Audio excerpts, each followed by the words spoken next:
How y'all doing this morning?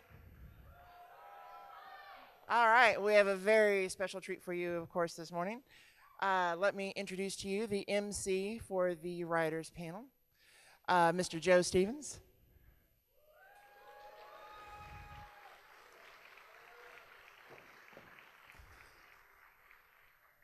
The wonderful and talented G.M. Barrow.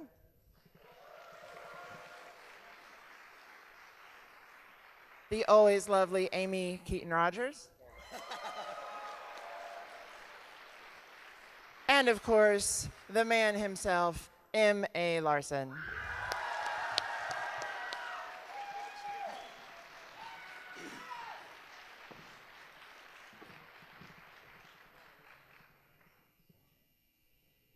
Good morning, BronyCon.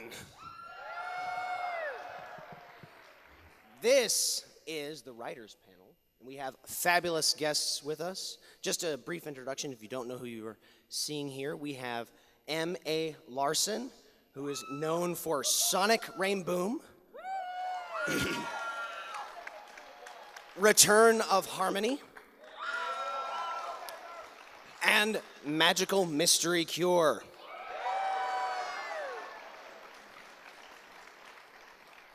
And next we have G.M. Barrow, who is the writer on the Pony novels. We're with us. First one is the Crystal Heart Spell, Pinkie Pie, and I actually wrote it down here, the Rockin' Pony Palooza Party. Very good. And soon to come out, the Daring Do Double Dare. And to my right is Amy Keating-Rogers, known for Ticketmaster, Best Night Ever, and A Friend Indeed.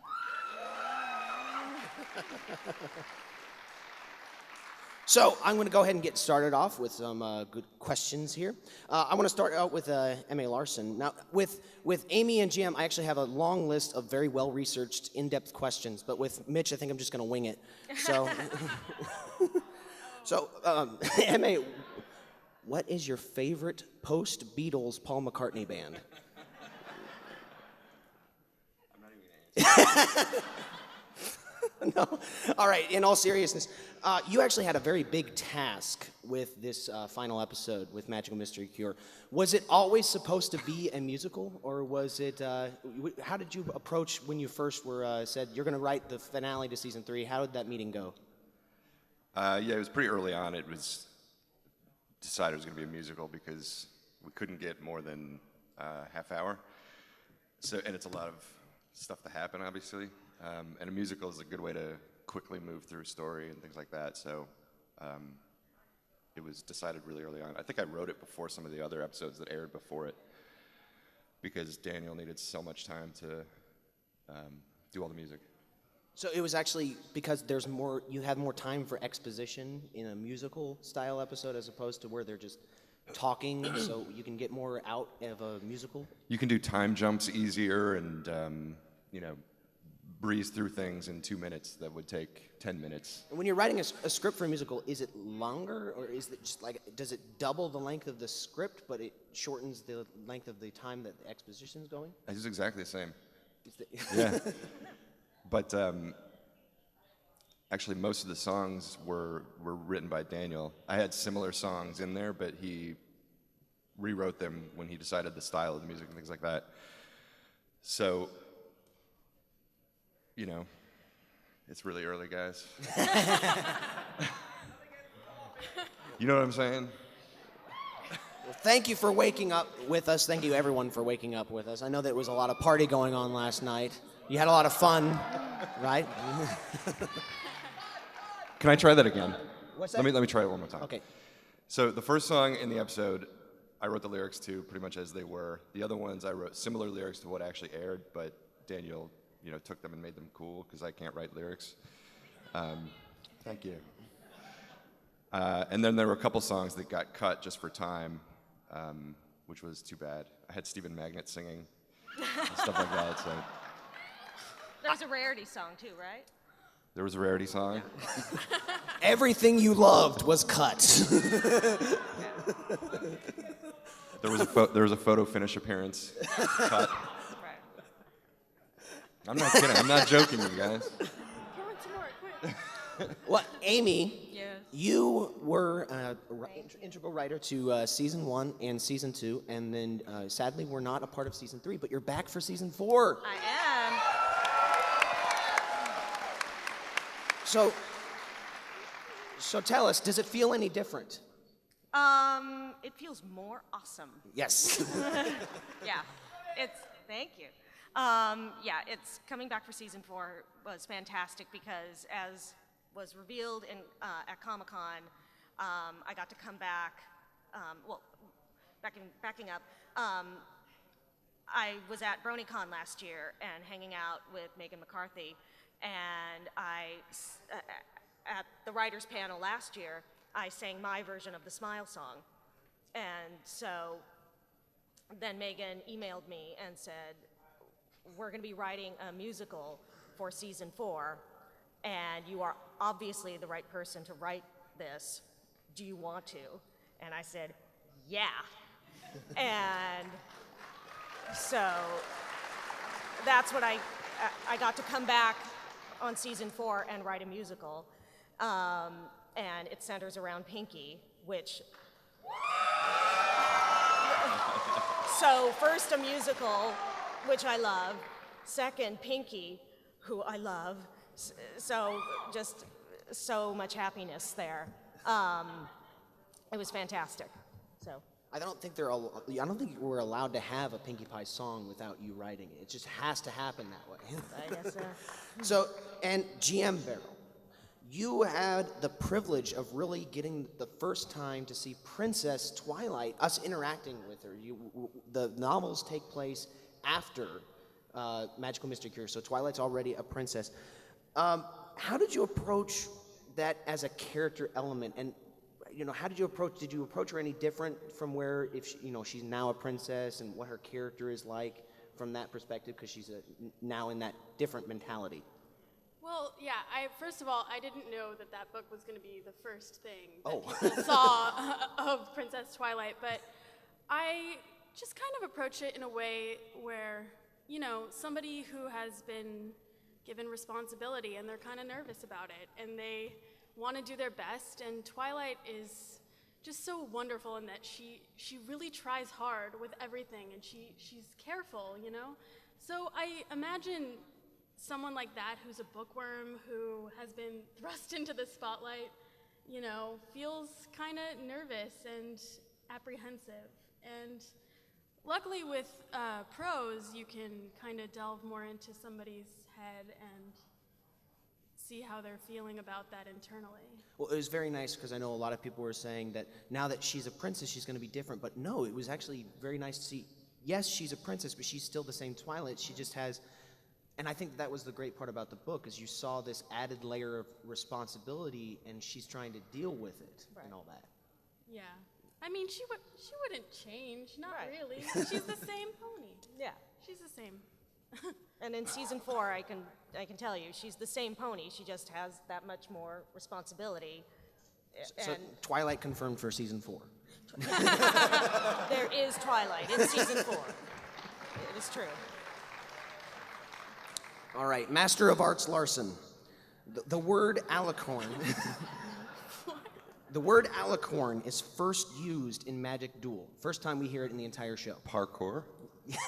What did you say? Alicorn. Alicorn. Alicorn. No, yes, parkour is that's a season 5 thing, right? The word alicorn is first used there, and I don't know if you looked into it, because it was somewhat of a big deal when the word alicorn was used. And I actually looked up a little bit of the history of it. It was first introduced by like Piers Anthony, 20th century writers. It's not an old thing, so I think that's why it was such a big deal. Did you know that you were on the Wikipedia page for the word alicorn? You had that honor. So was it actually a big deal when you guys were thinking about using this word in the script writing? Well, this is hilarious, because I've never written that word into a script. Somebody added that in, I had called it the Unicharm in Magic Duel. Somebody changed it to Alicorn Amulet somewhere along the way. And then in Magical Mystery Cure, Pinkie Pie swings through and says Wing Party, and then they changed it to Alicorn, I think, or something. So, I've never written that word So in the someone script, needs so to take me edit- off that page. Someone needs to edit that Wikipedia page. Yeah, and I think Megan even mentioned that in one of her scripts. Originally, it said pegacorn. And I think just as things have developed of what people, I think actually in the fandom have called it, things have adjusted. So, so yeah, it's not necessarily that we called it that to start off with. We've called it different things. You know, things adjust as we go along. Did you have funny names for it? Did you just make up things for it? I want to hear what the funny names for it were. I just never, it never really came up. You know, it's like I said, it was called the Unicharm, so that was the only time it was mentioned in that one. And then in Magical Mystery Cure, it just it just didn't come up. Game Master Barrow. Pop culture references are used a lot in the books. We see a lot of them in the show. We see things like the Big Lebowski reference that was used visually. In the novels, they're everywhere and they're awesome. I think my favorite was Twilight reading the book Princess Bridal. Yeah. Are you encouraged to use pop culture references, or are these things that you have to fight for to say, no, everyone's going to love these? I didn't really have to fight for it. I just wrote it in and they liked it. I thought it was funny because, you know, I have just words as my medium, so I can't really put in a background reference that's visual, like the comic books or the TV show that, you know, could be like a fun little Easter egg. I have to actually write it and hope that people will think it's funny or like it, or, you know, maybe like an adult reading it or an adult reading it to their child might think it's funny and entertaining. The list of the bands that are playing at the Pony Palooza was just I have a whole list of probably about 20 more that I didn't put in, but they cut you off at a certain point. well, yeah, I mean, there is a certain point when you should stop, probably. All right, Amy, my agent lets me use my first name, Keating Rogers. You're known for Pinkie Pie episodes, obviously, and she tends to sing more in your episodes. Is this a particular signature that you do where you're adding multiple songs, or is it, all right, we have one big song and we want 5 other little songs, or is this your like signature saying Pinkie Pie is going to sing 5 or 6 times and they're going to be real short? I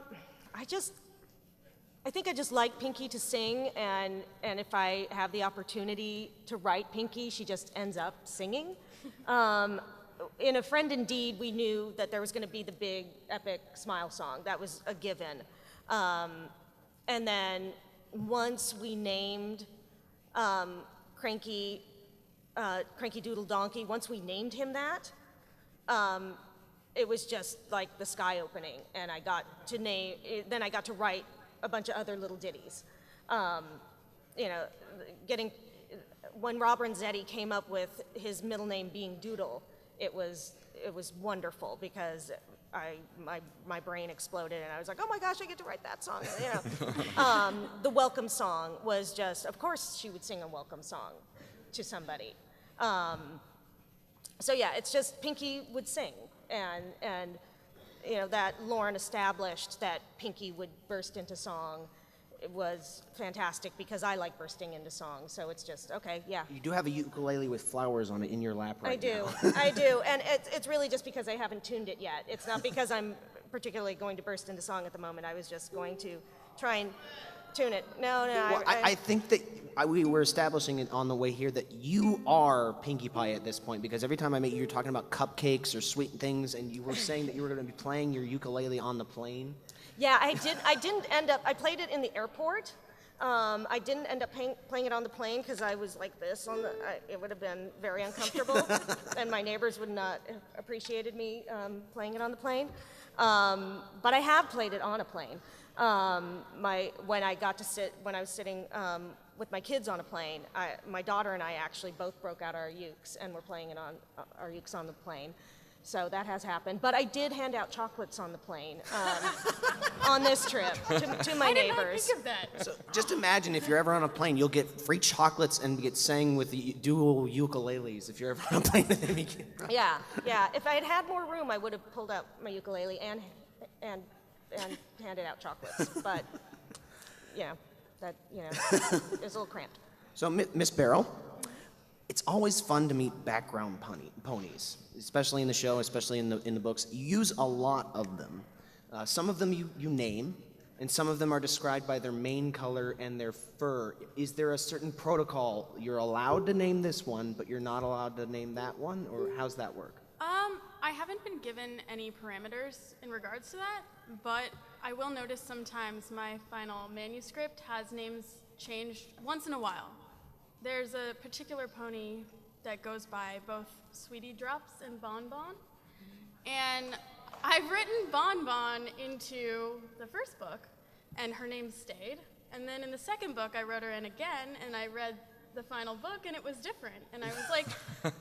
What's the, what? And then, you know, in the back, there are activities, which I also write, and they didn't change her name. So I was really confused by that. But they never really tell me which ones I can use or not. I just choose ones that I like, basically. So Bon Bon is basically cursed with never being able to sing, because in the show they change her voice actress every time. I think that's kind of funny too. She that's like her thing, you know.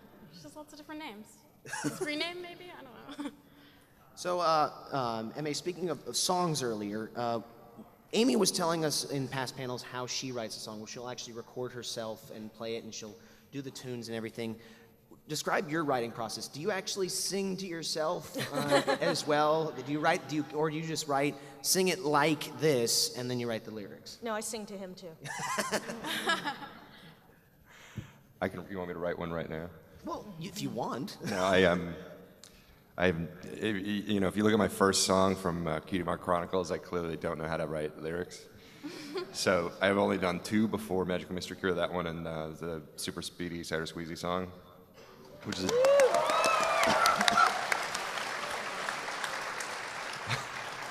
What are you guys watching over there? What's on? Oh.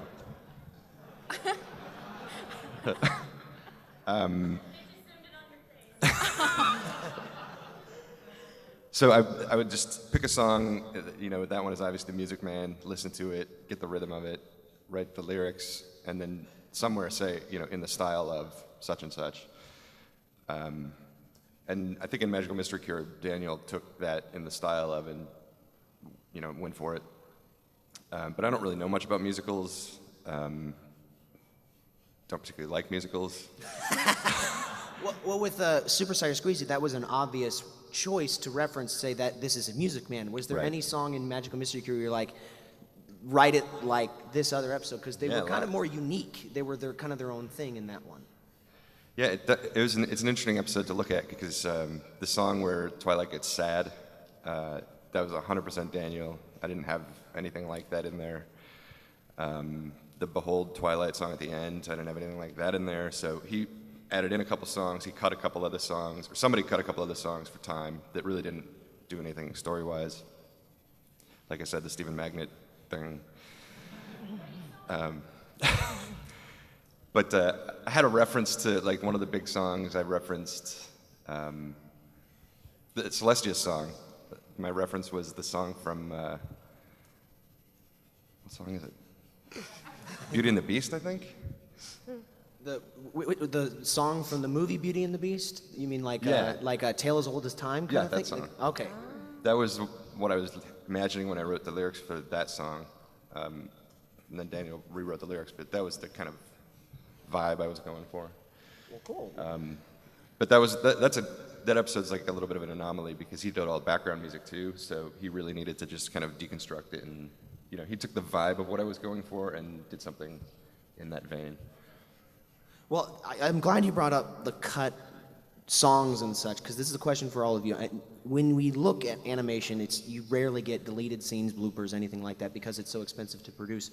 But in the script writing and in the novel writing, you do have things that are cut for time. You have things that are missed. So I'll just go down the row. Is there any scene that you particularly liked that just for time, and can you describe it to us? Share with us some cut scene?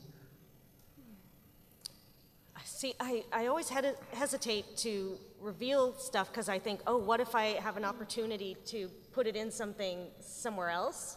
Right. 'Cause- Well, you can start. I guess I particularly liked the one on the mystery on the Express. The scene that was cut with Oh. that. Can you share that with us real quick? Oh, the bit with bit with Applejack. Okay, so at the end of Mystery, Applejack actually confessed. Also, she actually took a bite of the cake.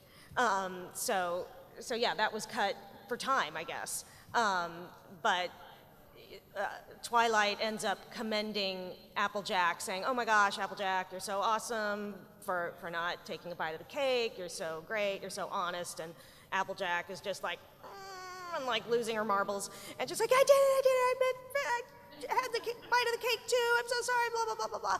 And they said, "Well, but there was no evidence. We didn't see anything. How did you not get caught?" And she's like, "I'm just better at it than these, losers." So. Which is funny because I loved hearing that because there's memes everywhere saying that Applejack was the only one not to eat the cake. So it's fun to be able to just, canon that. Right. Can we hear any of the lyrics to the Stephen Magnet song? Sorry, what? Can we hear? Do you recall any of the lyrics to the Stephen Magnet song? I mean, it ended with, "Come on, boys, let's bring it on home." It was him and then like a bunch of other dragons doing a Fantasia Hippos kind of thing.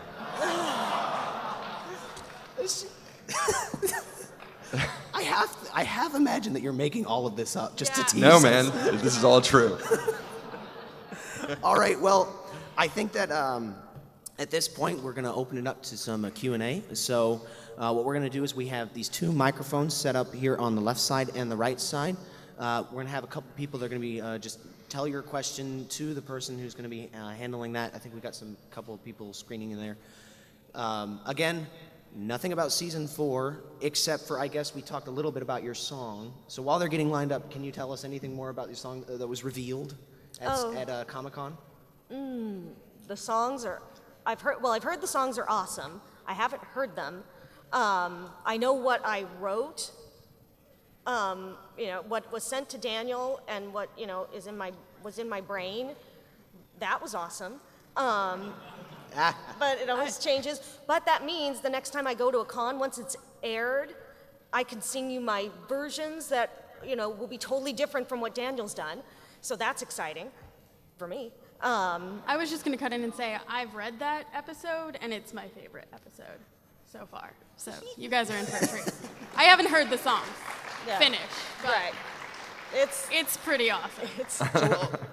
Are you given scripts in advance so you can write the novels and everything? Yes, it's been a weird process for coming to working with Hasbro and what I'm allowed to see and what I'm not allowed to see. But yes, I have seen scripts. Well, I thought it was funny you saying that the Twilight book was not supposed to be the first one to come out. Which one was originally supposed to? Twilight was supposed to come out first, but I was going to say, when you were just asking us about cut scenes. Oh, yeah.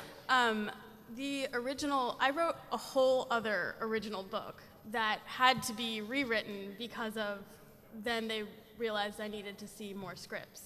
So there's a whole other book about Twilight basically going to learn about each of the pony tribes and living as one of each of the pony tribes and this whole thing.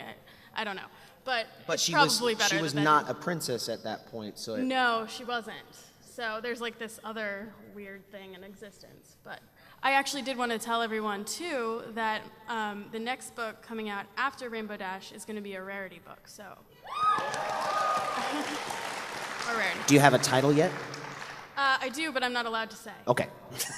So we'll go ahead and start over here with questions. Hi guys. First of all, I think you guys are all awesome, and Amy, your ukulele playing is fantastic. Thank you. But this question is for Emmy Larson, and I know that you write on Gravity Falls. So particularly Little Dipper, I think, or Double Dipper, which is one of my favorites. And I have a question that I don't know if you can answer or not. I don't know if you know, but they release the episodes really strangely. They release it one episode here, and then they'll wait 3 weeks and release 2 more, and they'll wait 2 weeks and release another one. I don't know if you know why that is. I have no idea. I learned that yesterday. Somebody told me that. And Oh, they asked you that? That the season lasted over a year or something. Yeah. I have no idea. Okay, thanks. Often that just has to do with like how the production is going and when things are timed and that kind of stuff. So, you have a question over here. Hi. First of all, I just want to say you guys are very talented, and I just want you to know all these people are here because of your talent, and you should be proud. Thanks. Thank you. And actually, that leads me to my question. When you're writing an episode, are you really thinking about the bronies? Do you think, man, are the bronies gonna like it, or the grown men are going to like it, or do you only strictly aim for the targeted public, the little girls? Are you thinking about us or everyone in general? We really write for the target audience. That's who we have to focus on. But when we wrote, when we first started writing, it was writing for the target audience, but also writing for the parents that would be watching with the kids. So we always had adults in mind, and as the adults writing, we always were writing to amuse ourselves as well. So, the fact that you guys enjoy it is because, probably because we as adults who write it enjoy it too. So, we do factor in that adults are hopefully going to enjoy it because adults are going to be watching with their kids. So, it all plays in together. Now that we know you guys are watching, yeah, we have that in the back of our heads, but in the end, it is, our target demographic is still the same. I'd actually like to hear Jim answer that question too, because there's a lot. It almost sounds like it was written for us in some of those books as well. Do you have multiple demographics in mind when you're writing the books as well? Yeah, I would say a little bit. I agree with Amy though. When you're writing something that an adult will be involved with, as well as a child, you want the adult to have a good experience. Mm-hmm. If an adult is, sitting down to read their child a bedtime story and they have to read it, it's better than, I don't want to dumb anything down. Right. You don't want to talk down to anyone. But the adults can still giggle about the cult play reference. Well, right. I mean, it's not something that you really think a child is going to understand, but it still works, and I think it can be funny for whoever's reading it. And if adults enjoy it, that's great. I love that. Yeah, I think that's exactly right. Writing for young people doesn't mean dumb, Right. You can still write to kids and try to be funny and smart about it and entertain yourself without writing adult humor, Yeah, a lot of times I try to make myself laugh what would be funny to me, exactly. and I think that's the best way to go about it. Well, it's funny because of the production cycle, you've only really known about the Bronies as you're writing an episode fairly recently. Mm-hmm. So season 1, 2, you were already done writing season 2 before season 1 even aired, correct? So. Yeah, we were in the midst of writing season 2 when we kind of were figuring out, kind of learning about the Bronies. So, we were, season 1 was done. And so we weren't about to suddenly change what we were doing. We were going to keep on going. I think I first heard about you guys at the Super Speedy Cider Squeezy story meeting. It was that far along in the season. Yeah. Before I even first heard about you guys. Yeah, Megan was, the first BronyCon that I went to was last year, and Megan was working on season 3. So, season 2, we were done with that. So, the only thing that I had changed was in last roundup I had changed Ditsy Doo's name to Derpy in the script. So yeah. But I didn't change how that scene played out. I changed a character because that's who you guys wanted her to be. That's who you named her. I will admit to maybe adding her in to it. Right. For you guys. So I noticed that she was in it, and you called her a gray-haired, yellow-maned Pegasus. I loved that, the subtlety of that written part. She makes more appearances later. Oh, good. So you have a question over here. First of all, I want to say that I believe in M.A. Lawson. I have never doubted the man. I've never doubted him for a minute. Thanks, dude. And my question is, who is your favorite character to write? Out of all the main shit, the princess, the background pony, who's your favorite character? We don't really write the background ponies. She does. But that's something the animation team puts in. Yeah. So Well, none of them. When you're writing, who's your favorite pony to write? Rarity probably would be tops. I really enjoy writing her.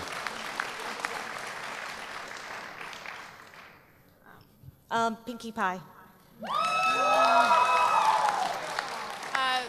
It's kind of a split now between Pinkie Pie and Rarity. I always used to say Pinkie Pie, but now having written a Rarity book, I feel closer to her. She's awfully fun. She is fun. She is fun. Yeah. So. Hello. My question is semi-serious, I guess.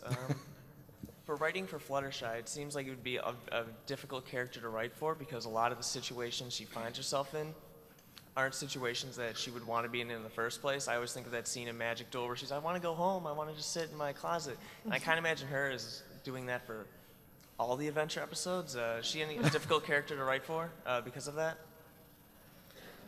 She can be challenging because often in, like a group scene, the other ponies will say things, and it's like, what is Fluttershy gonna say? Is she gonna say anything? And so it's, you want her to contribute, but, if everybody else is, kind of ponying up, what is she gonna say? And so she can be challenging, absolutely. But then there is the trick of, having her, really, you have to give her that motivation of, what is she going to say, and just finding that oomph in her. But yeah, she is challenging, I find. Yeah, at some panel, some point, I said she's the hardest to write for me, and everybody's like, you admit it, you suck at writing Fluttershy. That's not what I said. Got you. But it's hard to, with Rarity, who's got a really big ego, it's easy to, poke her and have fun with her and things like that. But when Fluttershy's got like a low ego, that's harder to be funny with. Mm-hmm. And every time I would get a story meeting, I'd cross my fingers like, no, not a Fluttershy episode. And I never got one. But I like using her in the side, like for a joke here or a joke there. She's great for that. Yeah. I mentioned this yesterday or something, but there's a moment in Cider Squeezy where everybody's yelling at Applejack, like, you always run out. And Fluttershy's like, for the record, I don't mind. And then they just talk over her. And I like using her like that. Like, it's in character and, funny. And Yeah. she is tough, though. Thank you. But I'm good at writing her.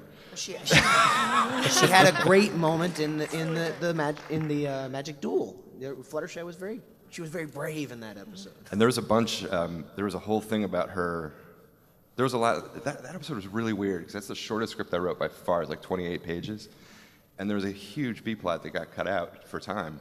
And I watched the episode, I'm like, yeah, it wouldn't have fit, but I don't know how, the physics of it, I You don't keep understand. teasing us with these cut scenes and then you don't explain them. There was a whole Zecora training Twilight thing. That, teaching her time spell, like there was a lot of actual training stuff that got axed.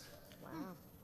Was she lifting an X-wing out of the swamp at some point? She was floating in the air. Again, I'm not joking. Zecora on her backpack. Yeah. All right, my question is for M.A. Larson, but could also be applied across the board. You've mentioned particularly about Magical Mystery Cure that musicals were used to speed things along. Does this mean you would have some episodes like that where you would like them to be more akin to Royal Camelot Wedding in that they were a two-parter and you feel you couldn't fit everything you wanted to in?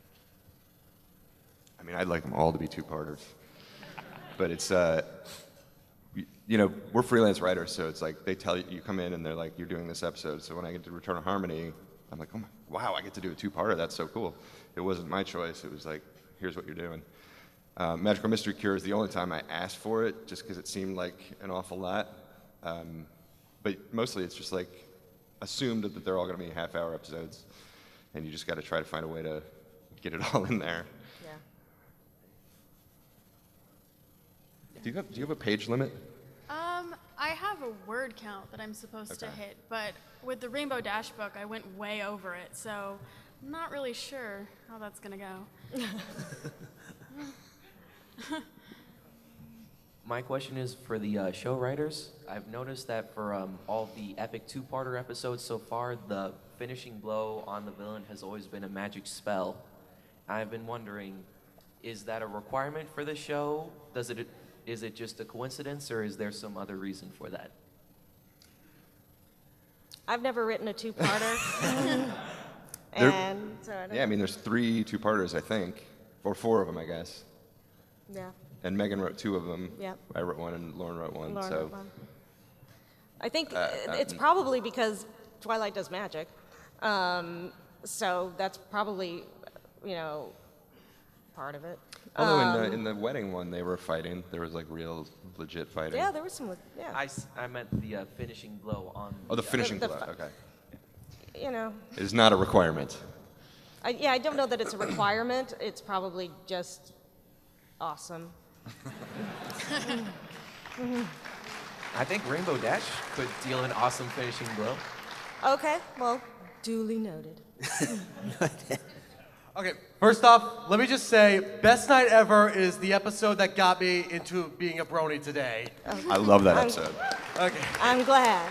And I just want to ask, like, in the episode, I noticed that you gave Fluttershy a more aggressive side. Did that ever feel uncomfortable at any point? No. It was really fun to have her just lose her marbles and go, that was fun. And I forget how I referenced it. I think I called her Norma Desmond, which, just having her just go totally crazy and lose it, that was, because Fluttershy is difficult to write for, to have her escalate in that way, it was fantastic. So it was fun. I think we're running a little bit short I want to make sure all the kids get a question. So if there's any kids in line, we want to send them to the front of the line, let them ask their questions first. So we'll go over here for those. All right. Hi again to everyone here, except for G. I didn't see you yesterday. Wasn't here? Oh, okay. So my question is actually to her, but I guess this can be asked across the panel too. How did you get into writing for the show? Mike, it's directed at G because I'm like, how were you asked to write a book about My Little Pony of all things? And I guess for the other writers, maybe it's because you were part of Studio B, but how were you actually asked to write the show, in a sense? And also, Mitch, Sonic Rain Boom not only got me being a brony, but made me love Rainbow Dash. So, thank you so much. Thanks. Well, for me, I had been working as a ghostwriter for probably 3.5 years before I was asked to do this. And my editor thought I would be perfect for it. And I really enjoy doing it. And I think it was at first sort of a test run, and there was a good response. So, just got lucky, I guess. It's kind of like, I think with these guys, you're a freelance writer and you get approached to do certain projects and you don't really know what they're going to be, and sometimes they turn out being really, really cool, like this. So, yeah. For me, I worked on the Powerpuff Girls with Lauren Faust. And on Foster's Home for Imaginary Friends with Lauren Faust. And so I knew Lauren Faust. And so when Lauren Faust was pitching My Little Pony, she approached me and said, hey, if this goes ahead, I would like you to write for the show. And I said, yeah. So that's how I got on the show. I wrote one episode of Foster's Home for Imaginary Friends. That's where I met Lauren. And I think, I may be remembering this wrong, but Amy and I have a mutual friend called Randy who knew that Lauren was looking for writers. I think I asked Lauren if I could write for the show. She didn't ask me, so I think that's how it worked. Good call. Yeah. I love it. I want to write on your show, but I don't want to use my real name. Yeah. Am I up or something? Or is the guy over there? Go ahead. I have two questions. They're both for everybody there. The first question is, how is Twilight being an alicorn going to affect her relationship with her friends? Like in the 4th season. She's still gonna have a good relationship with her friends. Her friends are still her friends. And it's not like she's like, oh, see you later, I'm a princess. That's not the kind of pony Twilight is. What her becoming a princess does is it gives her more responsibilities and she has to deal with that. But that doesn't mean that she's gonna, shun her friends in any way. She doesn't, move out of town and anything like that. So that was the first part of your question. Second question is, I'm not sure if any of you guys wrote this episode, the Apple family reunion. With the 2 shooting stars at the end, was that intended to be Applejack's parents? Because that's what somebody told me. I don't know who wrote that. That was a Cindy Morrow episode. That's Cindy Morrow, okay. And I think Megan has referenced that, I believe, but you're going to have to watch another panel for another convention because I think maybe Megan has touched on that. Yeah, I've heard that referenced, but I don't know honestly whether that is or isn't true or not. And so plus, I don't that know. would be a DHX edition as well. 'cause Yeah. that's a visual thing as well. Yeah, so I don't know the answer to that one. Thank you. So I want to make sure that the little girl in the Fluttershy shirt gets a chance to ask her question too. Hi. Hi. So I have a question for all of you. Do you have any advice for aspiring writers? Like people who want to write in the future? My best advice is to take writing classes and write a lot and have your writing read out loud and take people's advice, or listen to people's advice, and even if it makes you really cranky, listen to it and kind of let it sift through your head, and whatever sticks, then apply that to what you've written and change your writing accordingly. But do a lot of writing, because the way to be a writer is to write. I would say to also read a lot, and then you'll see what you like, what you don't like. You'll be able to start out by trying to emulate a certain voice if you like a certain style, and you can find what fits for you. But reading is definitely a part of it, I believe. Mm-hmm. And even scripts, if you want to write scripts. Read scripts to see how they work on paper. Yeah, I was going to say exactly that. Read. Just read. See who you like and see how their writing works. And, Thank you. I read the Harry Potter books late, like way after everybody else did, but I got so into them and I just studied them and then I read them again and try to see how they work because they really work. Mm-hmm. So just do that, like find something you love and see how it works. Thank you. All right, unfortunately, everyone, this is going to be our last question right over here. So we won't be taking any more questions, but here's our last one. Okay, my question is for Mitch. I know today is your birthday. We were wondering if you have any plans to celebrate tonight.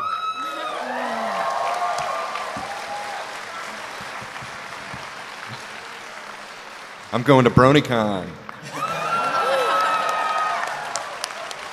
Well, I think that BronyCon is so incredibly happy that you shared your birthday with us that BronyCon, I think, wants to share something with you. Look at that.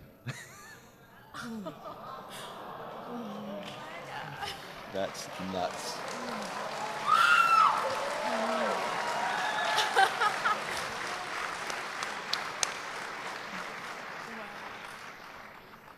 I don't know if you can see it, but from Oh my goodness.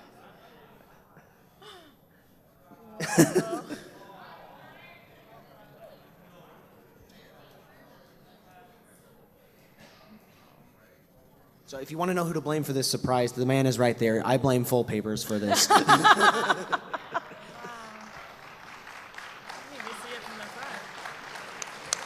Thanks, guys. Mitch, if you want to get down by your birthday cake so everyone can sing you happy birthday. And Amy, if you would like to lead us. Yeah, I can lead.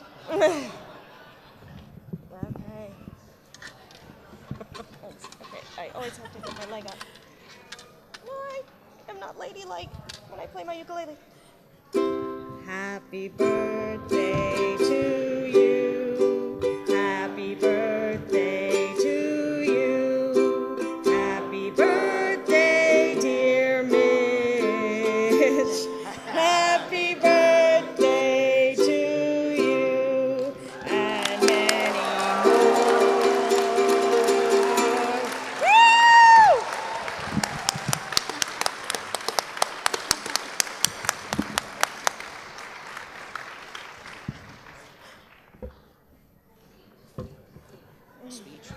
Thank you. Appreciate it. No way.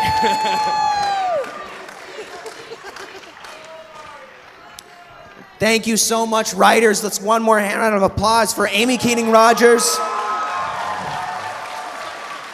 for GM Barrow, and happy birthday once more to M.A. Larson. Thank you very much. There's still lots more panels. Be sure to go to all the other panels today and stick around. There's more stuff on the main stage as well. Thank you.